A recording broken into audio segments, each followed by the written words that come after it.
I should put the bookmark on the one I'm actually reading. There we go. That will make it easier to find. So yeah, I have the classic Guardians trade that collects these. Oh yeah, I also read the Sensational She-Hulk where the 31st Century Guardians of the Galaxy shows up. Which one was that? She takes a space shuttle into space because there are space truckers, and they stop at a truck stop that got pulled off of Earth because everybody wanted to leave with it. And they show up for like 1 or 2 panels to get directions. Okay. Cool. I was just reading it and was like, wait a minute, that's the original Guardians of the Galaxy.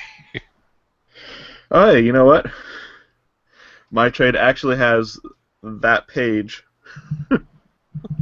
reprinted in the back. Just like what page? Mm-hmm. Yeah, it was like 2 or 3 panels at most. Yep.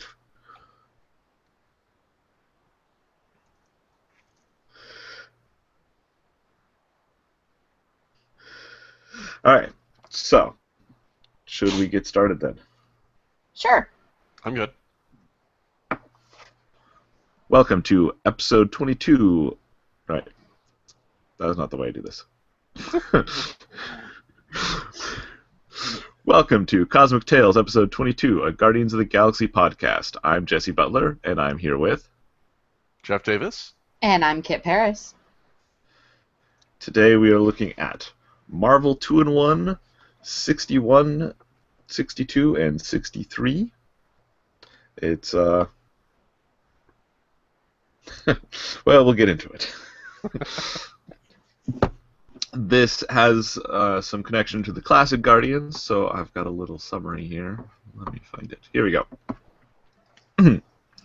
I'm certain our listeners are familiar with the story of the Korvac saga, since a future team of podcasters will record a bonus episode and send it back before this episode airs to protect you from confusing continuity. Unless, of course, my future nemesis comes to the past and assassinates me. But if you're just tuning in, I should briefly explain why the Guardians of the Galaxy are wandering around the 20th century. The Guardians followed Korvac, the supervillain... Let's try that again. The Guardians followed Korvac, the supervillain merged with the Desk, to the 20th century, believing Korvac planned to kill young Vance Astrovic before he can grow up to become Major Victory and alter the timeline. Turns out that wasn't his plan, and with the help of the Avengers, they defeat Korvac. However, their time-traveling space station needs repairs, so the Guardians hang around in the present day for a while. And just to be extra confusing, they ensure that the main Marvel timeline isn't their own past, because Major Victory visits his younger self to tell young Vance Astro that he can be anything he wants and not to waste his life spending 1,000 years traveling pointlessly to Alpha Centauri. Any questions? Just a couple. Okay.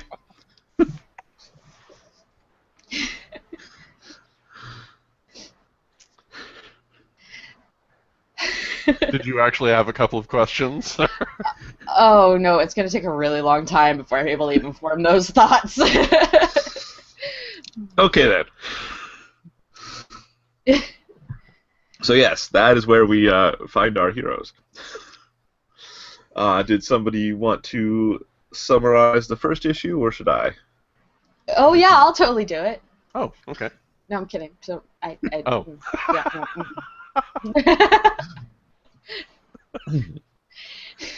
no. So the first issue has a strange but ultimately familiar cocoon being dragged from the river. A woman springs from it and immediately flies off to interrupt Ben Grimm and Alicia Winters in their date. She kidnaps Alicia Winters for reasons that are not completely clear, completely outguns the Thing, and runs off with Alicia to a park to explain to her how she was a created being known only as her, and her masters were trying to use the Defenders to warp her to their will, and she stopped them and in the process lost enough power that she had to wrap herself back in her cocoon, where she learned that another had been created like her, him, who we later came to know as Adam Warlock. And now she's on a quest to try to find him. The Thing, being largely out of his league with cosmic beings, runs to the Fantastic Four building, activates a cosmic scanner, and tries to track her down, but winds up finding Starhawk, one of the Guardians of the Galaxy.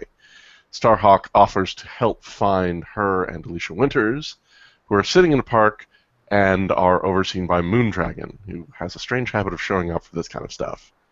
Her explains to Moondragon what's going on. Alicia Winters, her, and Moondragon decide to take Moondragon's ship to go find Adam Warlock, who is currently buried on Counter-Earth. Thing and Starhawk show up, still assuming that Alicia Winters has been kidnapped, attempt to rescue her, fail, and seek pursuit to go catch them while they're flying off to Counter-Earth. That's roughly what goes on. Sounds about right to me.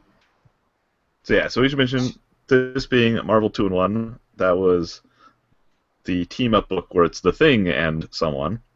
So the title for this one is, Marvel 2-in-1, The Thing and Starhawk, The Coming of Her.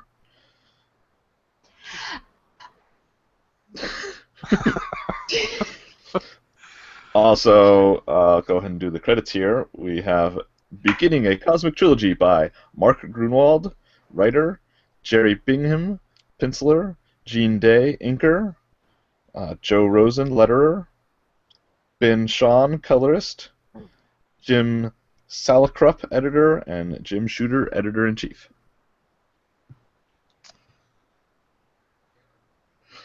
So, I will say...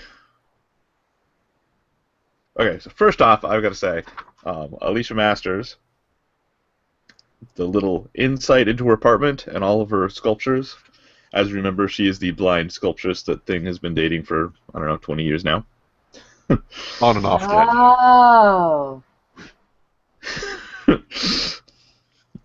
Oh. Well. Eventually they break up and she marries Johnny Storm. It's confusing. But then it turns out that wasn't really her, it was a Skrull, which is extra confusing. But this is not the Fantastic Four podcast, so we don't need to go into that. I have a quick question. Sure. Does it burn when Johnny pees? Probably. Probably. That's all I know about Fantastic Four. That's it. That's Although, I was always disappointed that they didn't someday turn Johnny gay, because with the catchphrase of "Flame on," Yeah.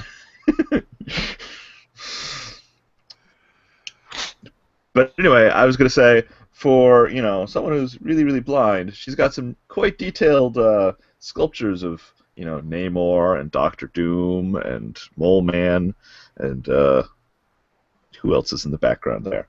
That's a bust of Impossible Man. Yep, yes, that is. So, I don't know who the weird, sort of half-smiling person in the T-shirt is, though. No, I don't recognize him, and the woman in the background is a little... Yeah, I don't know who that is either. She sort of looks like classical Greek type thing. I'm not sure if it's necessarily supposed to be a specific person. Who's the couple? I am almost certain that all of these are specific people. Couple? Just because... the two busts on the table? Mm-hmm. Yeah, that's a good question. I mean, my guess would be Reed and Sue, but it's kind of indistinct, so hard to tell. Even more interesting is the fact that she has a sculpture of the Silver Surfer with his surfboard. Well, they did sort of, I don't know about date, but become friendly enough that, Thing got jealous of them. Well, yeah, but that's pretty easy. The Thing is not exactly a terribly emotionally stable individual. Yeah. So the one thing I took from this, because I honestly didn't really look too hard at the statues, which I am now seriously regretting, the trope of he's so hideous that she has to be blind in order to love him kind of irks me. No, I can totally see that. And I know they did that with a thing. I can't remember if they've done that with a bunch of other ones yet, but yeah, it's the she's blind, so she doesn't see what I look like. She only sees, or she only understands how I act. It's the whole Quasimodo, Phantom of the Opera kind of thing, where yeah. But she's clearly touched him, so she kind of knows what he's. Yeah, I mean, if she's the one who's made all these sculptures, she's pretty good at coming up with an impression of what things look like, quote unquote. I'm conflicted. Yeah, So, see, and I think it was originally a starter thing where she was blind, and then they just never bothered curing her of her blindness or anything, which is bizarre because they've got Reed Richards right there. No. They've cured her like 3 or 4 times in the past. Like, it's always temporary, just like they cure the Thing temporarily. It's a long-running thing. Oh, okay. I do highly recommend, if you want to know lots about the Thing and Alicia Masters and the Fantastic Four, the Fantastic Cast is an excellent podcast, and we should have listened to it before doing this. Sure.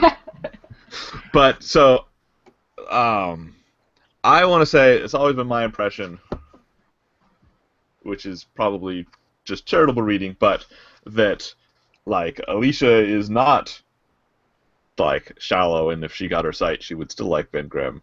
It's that Ben Grimm has his own. It's like his insecurities, not anything about her.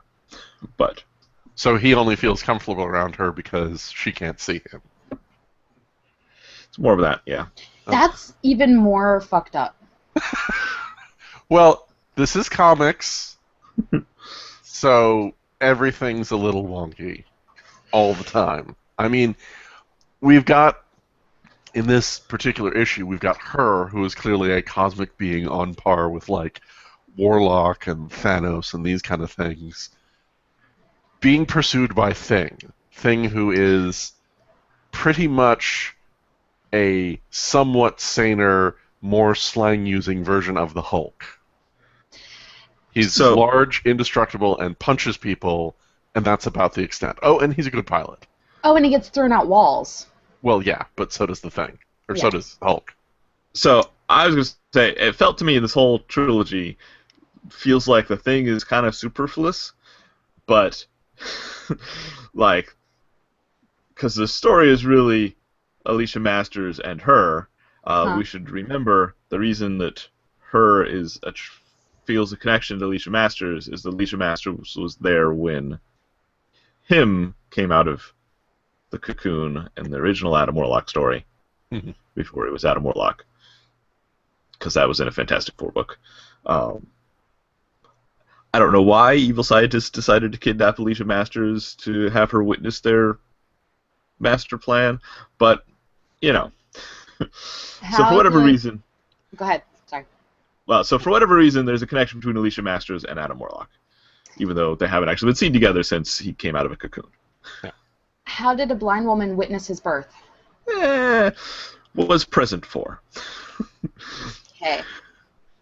The emanations from his birth. Because she also points out that she can sense something in her. So it's possible that Alicia Masters also has like some really low base level empathy kind of thing. So she's Matt Murdock meets Moondragon? A little bit. Heavily depowered Moondragon, but yeah. Okay. In case nobody's picked up on it, I'm really lost. That's okay. I'm pretty sure the reader is too. Yeah. Because again, this is one of those situations like some of the Spider-Man team-ups where you've got Spider-Man teamed up with like Doctor Strange, and you're wondering why the hell is Spider-Man being teamed up with Doctor Strange. In this case, we're wondering why in the hell is Thing being teamed up with Starhawk, who is also on roughly a cosmic being level. Well, and he's also the one that's like most confusing in that he's like, you know, the one who knows is his tagline. So Is he's weird. it He's because weird for Guardians. Is it because they needed a place to do the story and this was pretty much the only available title? Um, well, okay, so I think it's mostly partly that and partly team up books have always been kind of weird and hard to manage. So, like, there's a spot where editorial's not really paying attention, so the writer can do whatever he feels like it, kind of. And but it is hard to structure it because it's like I said, you know, the thing is only in this book because it's his story. Really, like, it's all about Moondragon and her, and Alicia Masters going off, and yeah, the thing kind of ends up being mostly sexist in this book. By I've got to protect Alicia, even though I don't have time to actually talk to anyone. It's always clobbering time. Mm-hmm. Also interesting is the fact that she's constantly trying to tell Ben, wait, everything's fine, I'm not being kidnapped, but he's always out of earshot, or there's too much going on and he can't hear her. Yep. Yeah. He doesn't seem like the listening type, though, because in this first issue, when he calls Avengers Mansion and he's speaking with Jarvis, he interrupts Jarvis in his offer of assistance to just be angry and bash the console in and run away. So Yeah. He gave me a sense that Thing doesn't really... he doesn't participate in active listening. No. I mean, he still clearly cares for Alicia, and he does actually talk with her in the beginning.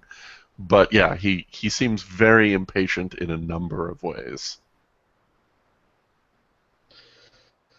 Again, leading to my whole Rocky Hulk. Yeah. So should we move on to the next issue? Sure. So this one is Marvel 2-in-1 The Thing in Mortal Kombat with Moondragon, also featuring Starhawk, the Cosmic Guardian, in The Taking of Counter-Earth. So I think this is mostly the same team. Maybe the colorist is different.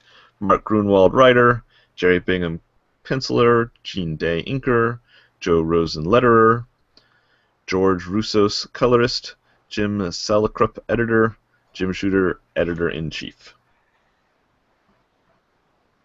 So, Starhawk finds her and Alicia. Her knocks him out of the spaceship. He somehow lands on Ben. Ben knocks him into the river. I'm assuming the Hudson. And now we're somewhere where Ben is helping Starhawk down the streets of Manhattan while cabbies look on.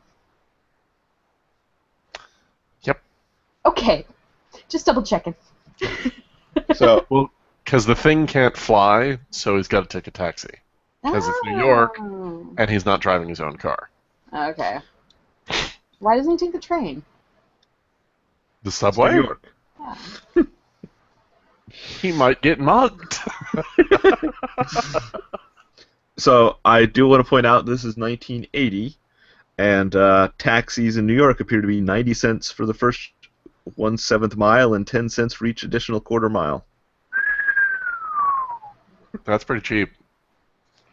Though odd that they would break it down into 90 cents for the first 7th mile, and then it's 10 cents for each additional quarter mile. No, it's pretty common for them to front load just kind of a initial fee. That's What is a 1/7 of a mile in New York? Like 3 blocks? pretty much. Yeah. Yeah. So, did you want to summarize, Jesse, or shall I? Sure, I'll summarize this one. Okay. Hold on, let me release my cat, who has decided that she does not want to be locked in here with me anymore. She insisted on being locked in here when I, came in and got set up. But once, Well, of course. Now she's discovered that there's a closed door, and cats really don't like that.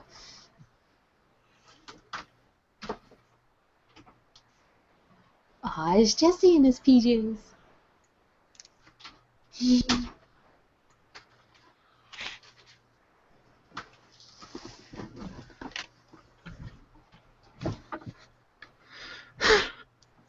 and yes, I'm wearing my Hulk T-shirt with my Batman pajamas, so I'm Bat Hulk. If you've got the choice, always be Bat Hulk. I don't know why, but that makes me very happy. Maybe because Batman belongs on the ass. Anyway. So our second issue, Alicia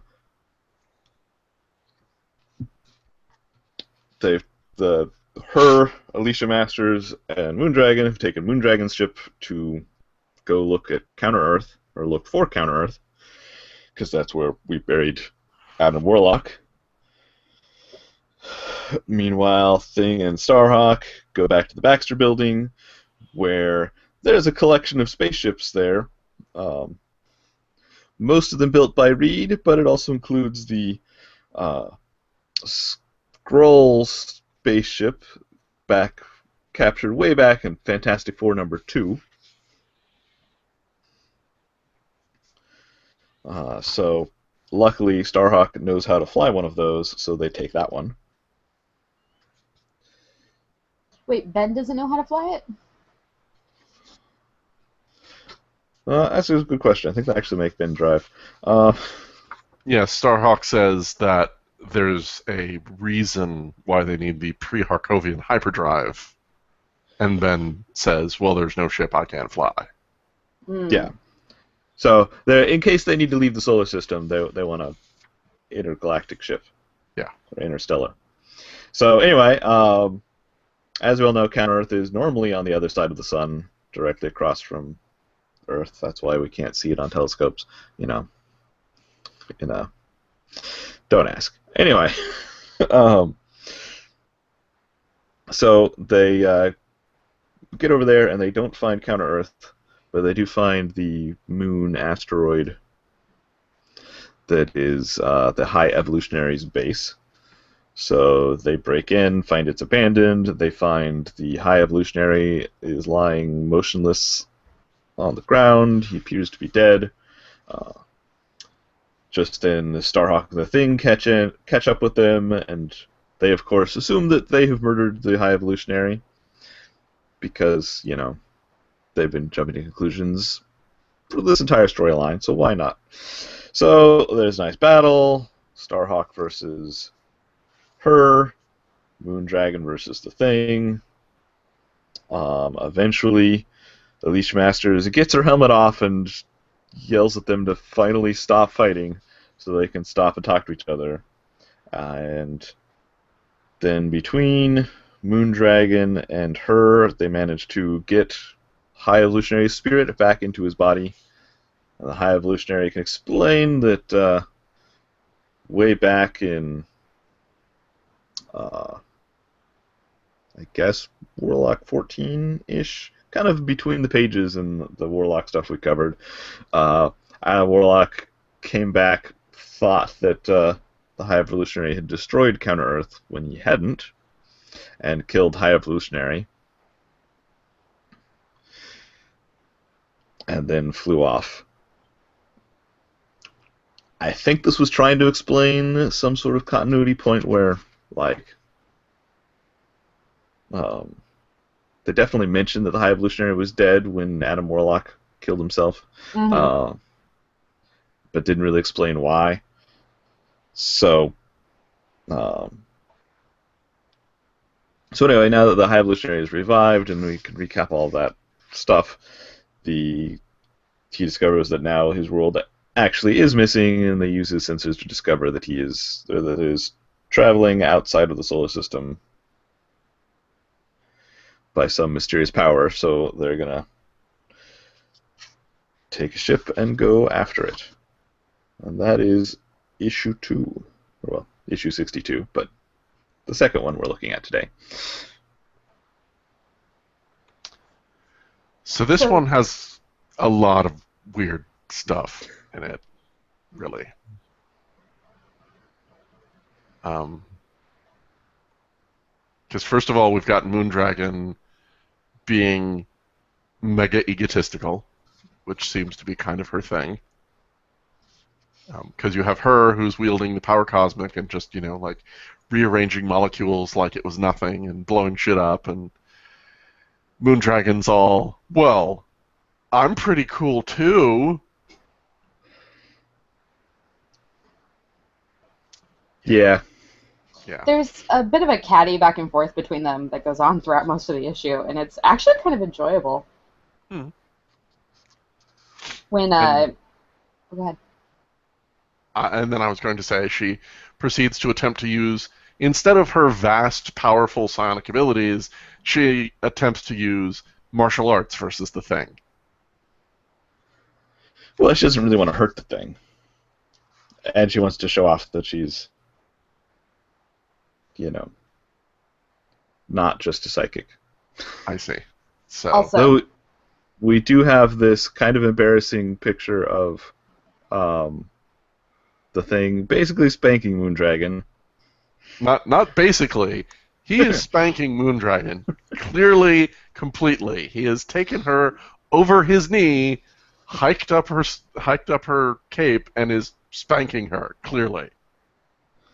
Oh, I also forgot to mention that during Starhawk's fight with her, he reverts to his other form, because Starhawk is extra weird and is both himself and his wife Alita. They share a body. It doesn't make sense. Yeah, I didn't quite get why the dominating me. So, I mean, they're married, so do they not care for each other? Or... Well, like,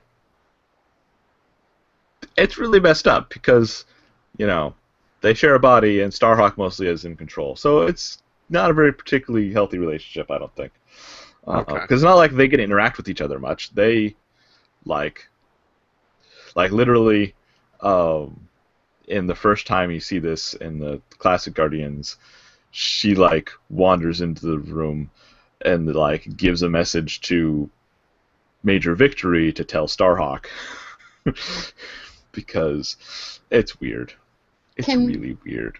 Can we refer to her as Lady Hawk? Sure.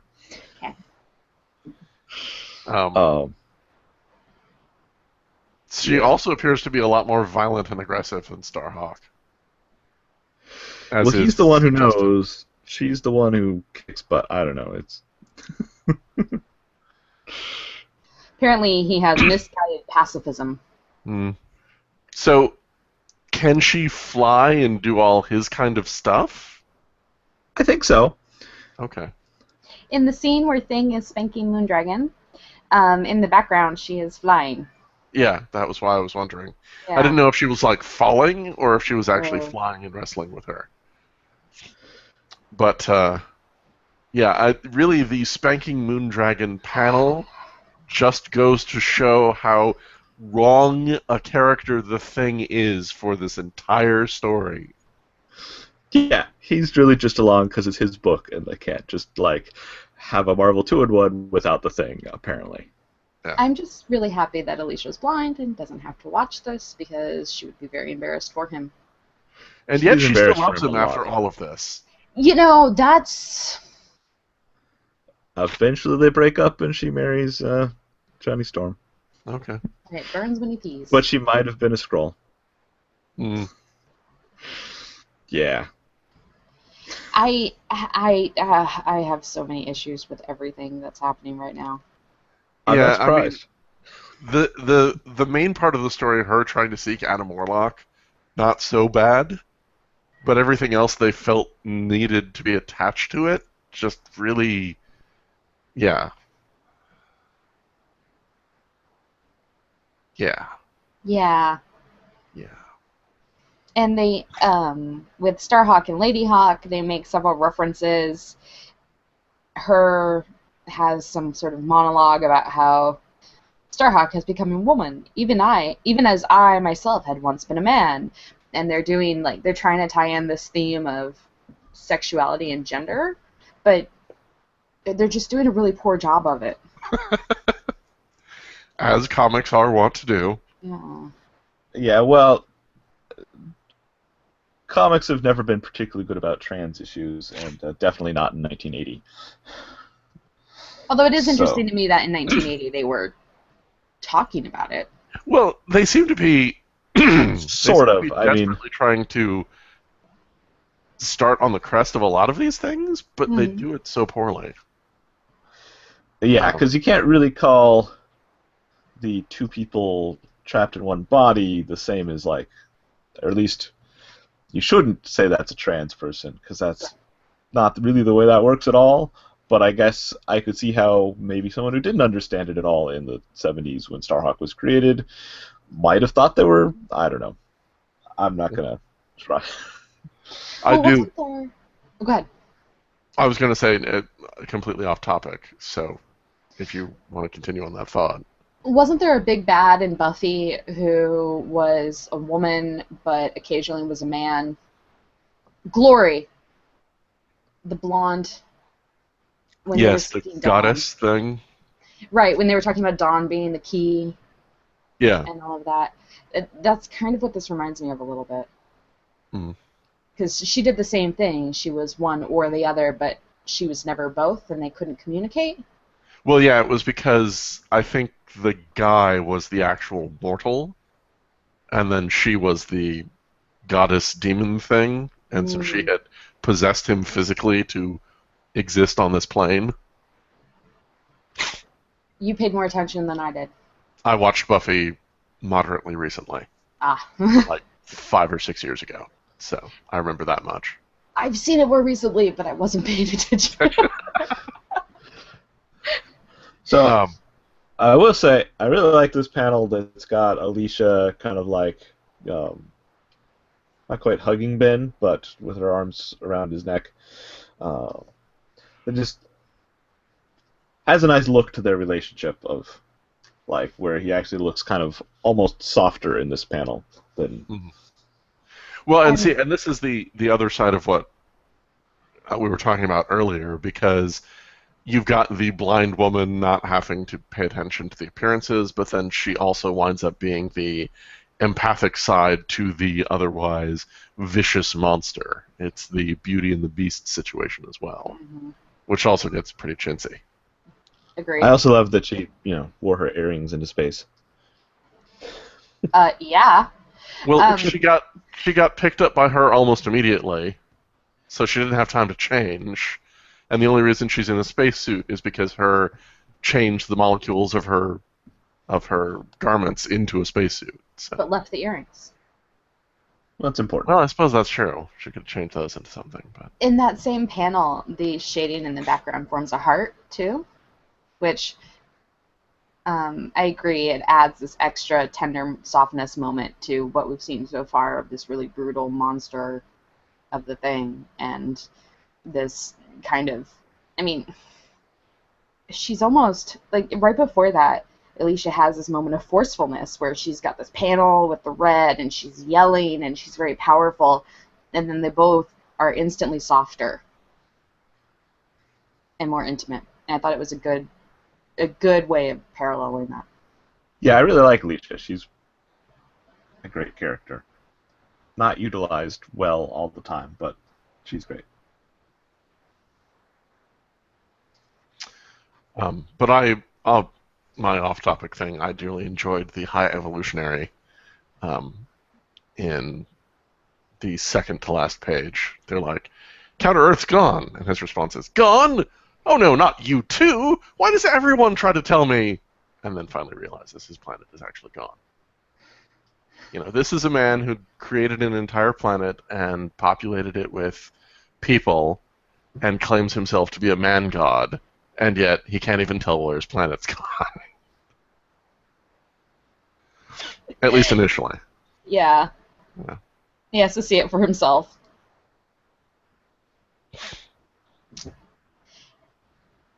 And the, I don't know what to call it, but the very last panel, they have the, next issue, whatever, and it says, suffer not a warlock to live, which I chuckled a little bit at. Yeah, it was a little odd considering. Well, do they mean him or her? Well, she's not a warlock. But she is.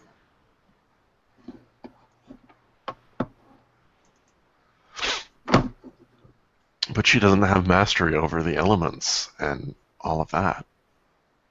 Hmm. Unlike Not yet. warlock. Yeah. Just mastery over molecules. Yeah. Which is completely different from the elements, you know. It's not. So issue 63 then. Yes. Oh, that was good. Okay, I'm sorry. Yeah, 63. Woo! High Revolutionaries doing shit, and then there's things, and then there's like a big double panel, and then yeah. We should definitely describe the cover of this one. Okay.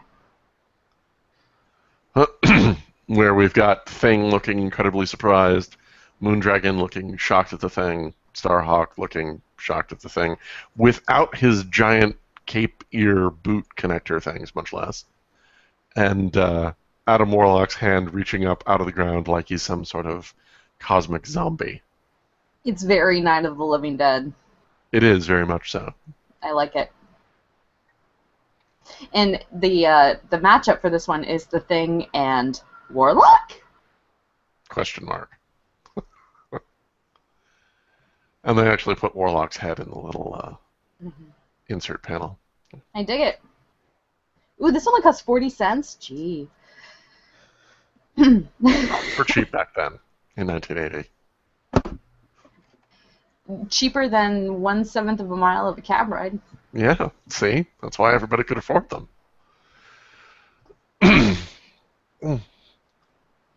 Do we have a sum up?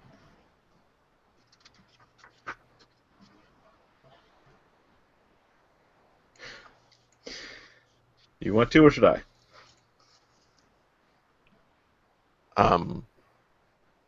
I'll give it a shot. Okay. So we have the High Evolutionary in his dramatic pose saying he's going to do something terrible to the people who stole his planet. They manage to find it, and it is surrounded by a bunch of smaller ships that are apparently acting as tow ships. Starhawk turns back into Starhawk.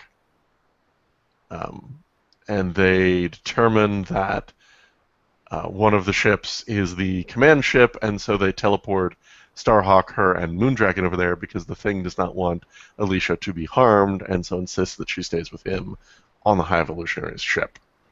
They fight their way to the bridge and manage to take down all of the interference until they run into Sphinxer. Sphinxer, the alien who has learned English by watching sitcoms and teleports High Evolutionary over there so he can explain what's going on. Which apparently is that the Beyonders want Counter-Earth for some reason. And so Sphincter in the background, which now that I keep saying that name, it sounds dirtier each time, has been subtly manipulating Adam Warlock to get him to stay away long enough for them to come and steal Counter-Earth, which means his vampiric soul gem activation, his oh my gosh, I became larger than the galaxy itself, and Counter-Earth has been destroyed, were all a bunch of lies that this guy instigated so that Warlock would go away. None of it actually happened. In the meantime, the High Evolutionary has gone from, I am going to destroy the people who stole my planet, to, Beyonders, I'm curious about them. And so decides, sure, we can take my planet for a little jaunt, and I'll go chat with the Beyonders. In the meantime, her insists on going down to the surface of the planet to try to resurrect Adam Warlock. The main guy, Sphincter, says, can't do that, we're on a time crunch here, we're going to make it there. So the Thing punches him and says, let us complete this gosh darn plot line, or I'm going to clobber the entire ship. And so they begrudgingly agree. Teleport them all down to the surface. Her attempts to resurrect Adam Warlock appears to succeed, except he has no soul. She realizes she's failed, reinterrs him, and then flies off into space. That's pretty much it. Hot damn. Summary. Yeah. So, Sphinctor, terrible name, horrible character, awful dialogue. Wanted to get that right out of hand. Is it possibly supposed to be Sphinxor? Sphinxor, I suppose. It's awfully close to Sphincter. That's all I It's true. I mean, why couldn't they just go with... He learned it from sitcoms. Why don't they just say, my name is Alien Garbledygook, but you could just call me Frank? Is this so hard? Because, I mean, Pretty he's much. talking in nice to meet yous, and somebody's telling him that aliens have invaded the ship, and he responds with, hey, do I tell you my problems, huh? Yeah. Sorry, go ahead, Jesse. Well, so a lot of this feels like someone really didn't like the way the bad science in Warlock, where he, came back and was larger than the solar system, and was like, "I'm going to make an explanation for why that didn't really happen," and yeah. So we're retconning. What episode was it where we discussed Warlock becoming larger than life and all That was of like Warlock 14 or 15. It was 14. a while ago. They've actually got a 14. subnote on here. And he fights the Star Thief. Yeah, that was the Star Thief one. So they're retconning the Star Thief stuff, just for people who are listening. 'Cause I had lost track, and I had to think about it for a little while. Yeah, so, I mean, I like that even though this was a perfect opportunity to make Adam Warlock not be dead, he is not resurrected. They just found his body and reanimated him, and went, nope, that's not really him. Yeah. I appreciated that. So I should mention that while her wanders off, she does get some later appearances. Most notably, it looks like she's in a dozen issues of Quasar in the early 90s. So we might check back in with her and see what happens to her. So the other three tombstones, it looks like the one to the left is Pip the Troll. Did we the other see... one's Gamora. Yeah, did we see Pip die? Yeah. Yeah. Oh, I'm just oblivious. All three of them died because later on, during the Infinity Crisis, they get resurrected. Oh, okay. And I also remember, so at the end of, I think that was an Avengers annual, the one where Adam Warlock, but yeah, so it was an Avengers annual, plus a Spider-Man annual, I think. Or maybe it was a Marvel team-up annual. Anyway, the big two-parter where they finally defeat Thanos for the last time. Like, Until the it next started... time. Right. Well, so it started out with Gamora was dying, because Thanos had apparently left her for dead or beat her up, and so Warlock sucked her soul into his soul gem, and then they finally get to Thanos' ship, and they find Pip the Troll, like, standing there kind of mindless and basically dead, so he takes his soul into a soul gem. Then, after they finally defeat Thanos, they've got this scene of, like, him and the two of them kind of walking off into the soul gem world, looking like they're going to go have a threesome. But Riding off into the sunset. I remember now. Yep. Okay. Yeah. Thank you for that. Okay. Wow, it's been a So- while. it's true. It's been a while for our listeners too, so it's not bad to have a small recap. So yeah, so last we saw them, they all died and are in the soul gem, and I guess they all got buried right here in Counter Earth. Who buried them? All the The heroes Avengers. from... Yeah. Because they actually all were there talking about burying Warlock and everything. Yeah, so Moondragon was definitely there. So I was going to mention, so this mentions the Beyonders. I'm not sure when the Beyonders became a thing, because this is 4 years before Secret Wars, which is where they really became a thing. Well, I know they showed up, the Beyonder showed up in an early Cloak and Dagger when they actually had their own series. I think it was Cloak and Dagger number 4?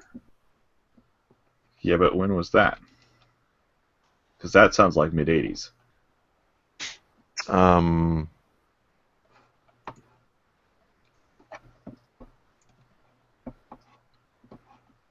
What was... I can't see the date here. It might have been mid, but that was the first time I saw them. Oh yeah, it's 83. Sorry, so that is much later on, but before Secret Wars. And I know he's had some occurrences before then. Oh wait, here we are. Yeah. Are you sure that was 83? Well, maybe I'm looking at a different miniseries then.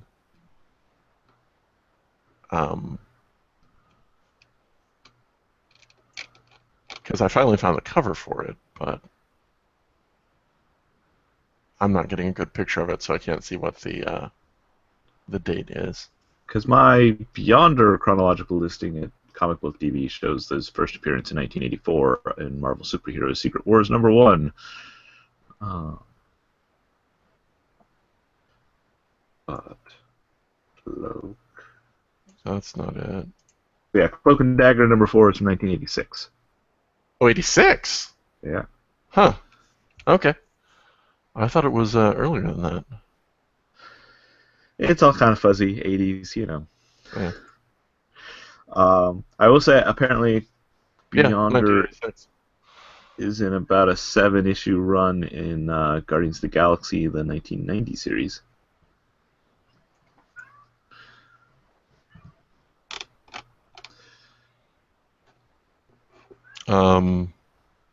Yeah, so we haven't actually seen them, so this would be one of the earliest references to them.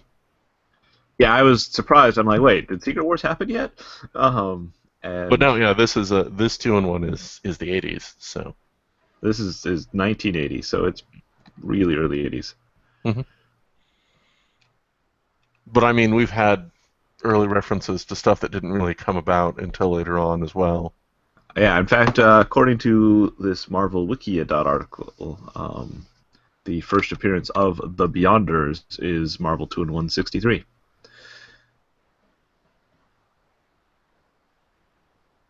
It was 1963 or number 63? No. Number 63. This issue is the first appearance of the Beyonders. Yeah. So okay.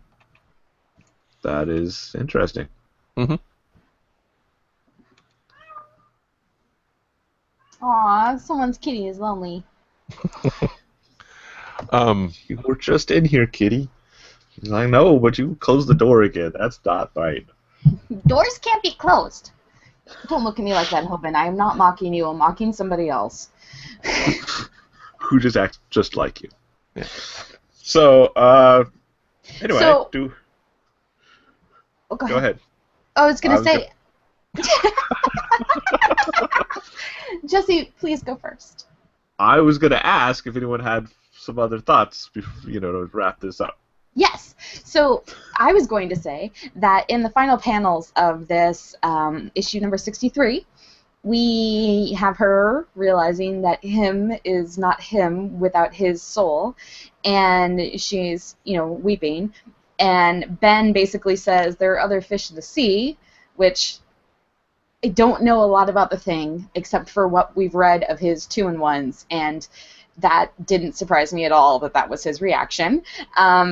And she has a complete eureka moment in realizing that he's showing her compassion and empathy, even though she's done nothing but hurt him. And so maybe there is hope for this world. And she flies off onto another planet. And it was just this really cool kind of wrap-up moment of, Ben kind of redeeming his bullshit behavior from before in, this moment of, humanity with her, and that humanity impacting her. And then Starhawk is I'm only talking about that because Starhawk's little internal monologue might be my favorite thing ever. He says, "She is a goddess. Do you expect a goddess to share her sorrow with mere mortals?" And then internally, "It seems I must redefine godhood for myself. I am certainly not in the class of her yet. I must follow her, have her tutor me." And so he's being humble and saying, "Oh, maybe I'm not actually a god, but I could become one." That's Or was that him? Moondragon. I thought that was Moondragon.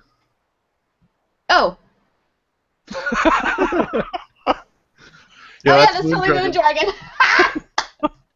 That's Moondragon's whole "I need to be a goddess, I need to be super ultra powerful" ego thing showing up again.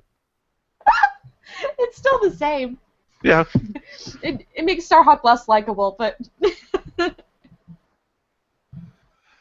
that's funny. Well, okay, given that it's Moondragon, and I'm an idiot who apparently can't tell the difference between a caped figure and a non,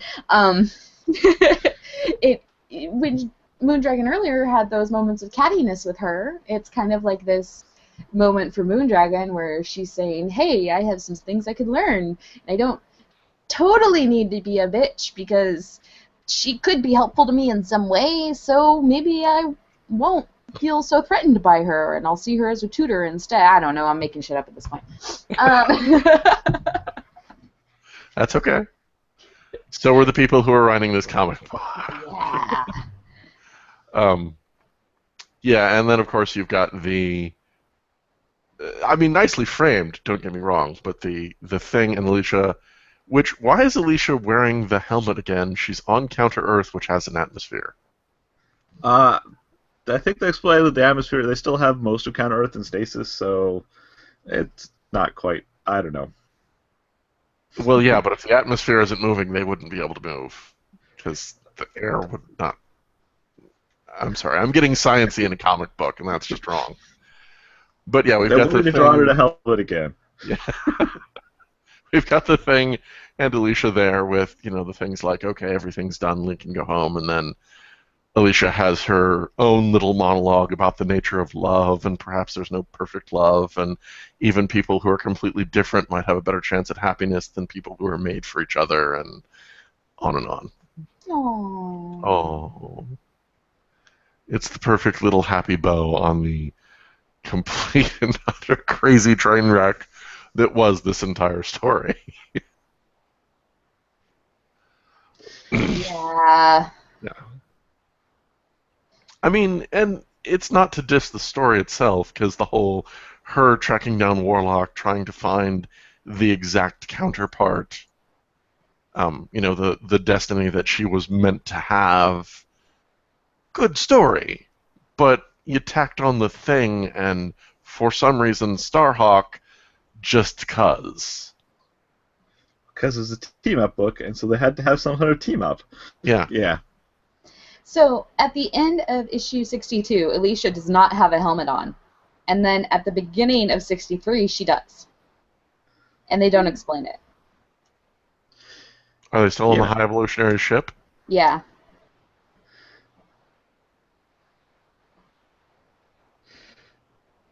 Anyway, just thought I'd point that out.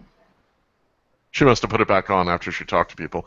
Except, further pointing out inconsistencies, when she was wearing it in the last team-up, she couldn't talk through it, because they still had that whole, she can't communicate what's going on, so Thing's just going to beat people up. Except, in this one, she has it on, clearly, and she's talking to Grimm, and Grimm can hear her just fine. WTF, Learn Marvel. how to listen.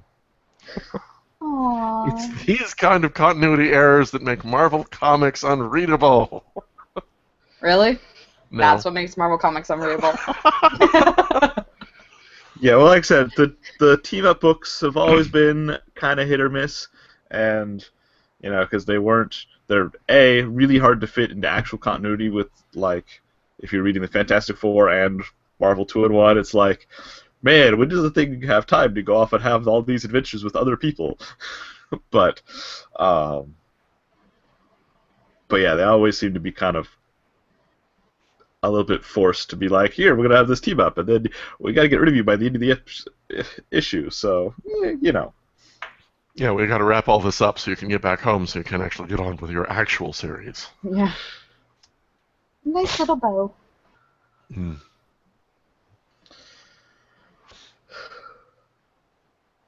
That's all I got. Yep, that's pretty much it. That's it's an interesting story buried under the need to have a team up. Yeah.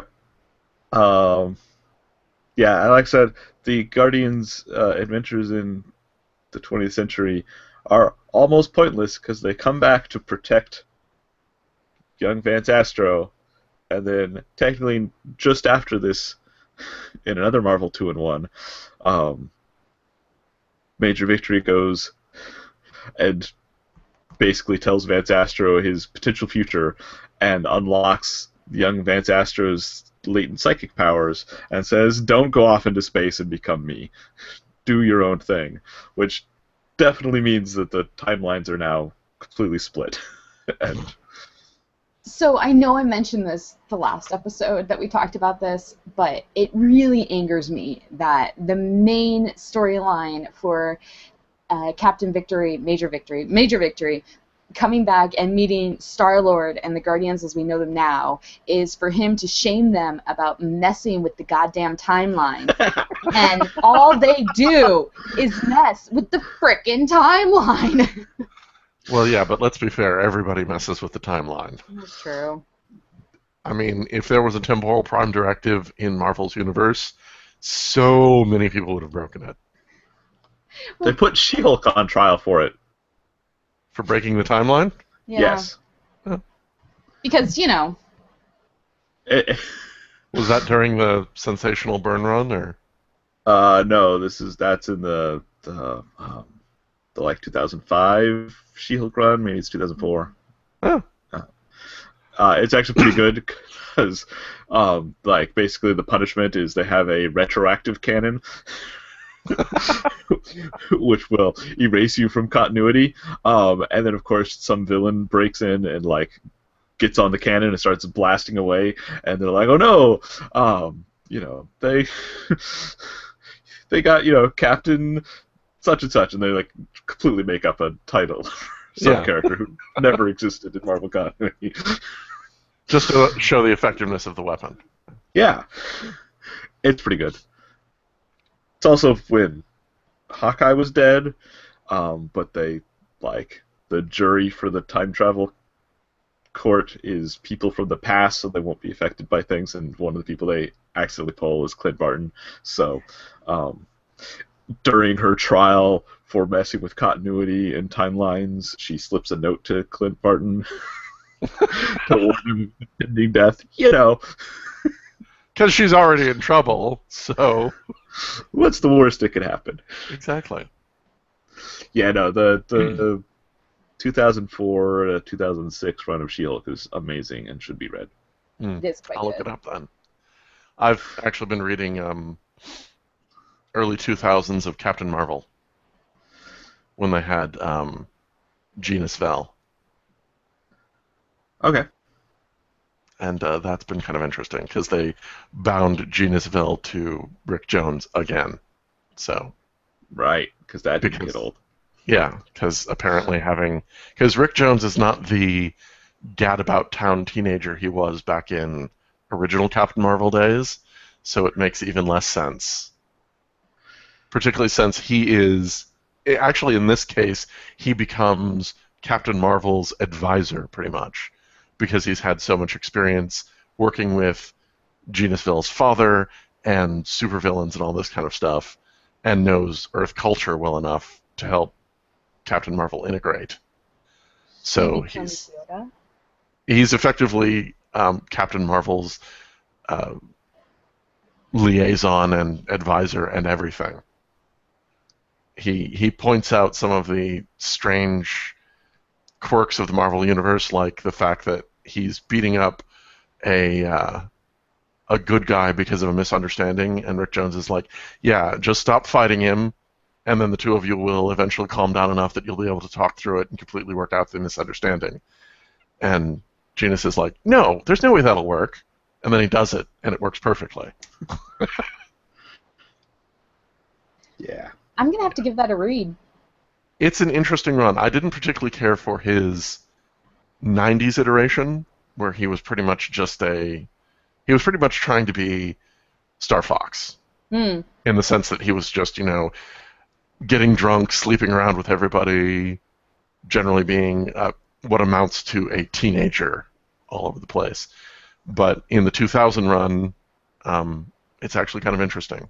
It's got some weird parts to it, like Rick Jones's wife becomes merged with death briefly. Right. But that's a whole other thing. Oh yeah, and Rick Jones from an alternate timeline tries to rewrite the entire world so he's a god. But that's a whole other thing too. That sounds like the Rick Jones we know and love. But Rick Jones manages to defeat himself using Mjolnir. So he's worthy? Yes. Wow. This is much later Rick Jones, who I believe is also floating around in Professor Xavier's old, like minibus yellow big chunky wheelchair thing. I really need to read this. It's interesting to say the least. I think it's I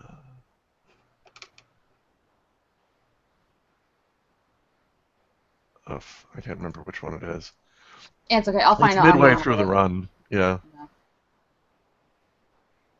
Is this where we plug Marvel Unlimited? Yeah, everybody should have Marvel Unlimited. It's awesome. It's pretty cool. So I think next we're going to take a look at some Star-Lord again.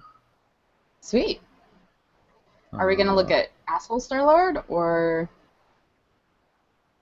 reformed Star-Lord or not completely a dick Star-Lord? 100% a dick Star-Lord, sorry. I'll have to reread. I haven't actually looked at these. Like, I read the whole Star-Lord trade. I believe this is going to be the last, well, not the last black and white one, but a black and white one, then a color one. I think later we get another black and white one, because confusing, you know. Is he this level of pretty yet?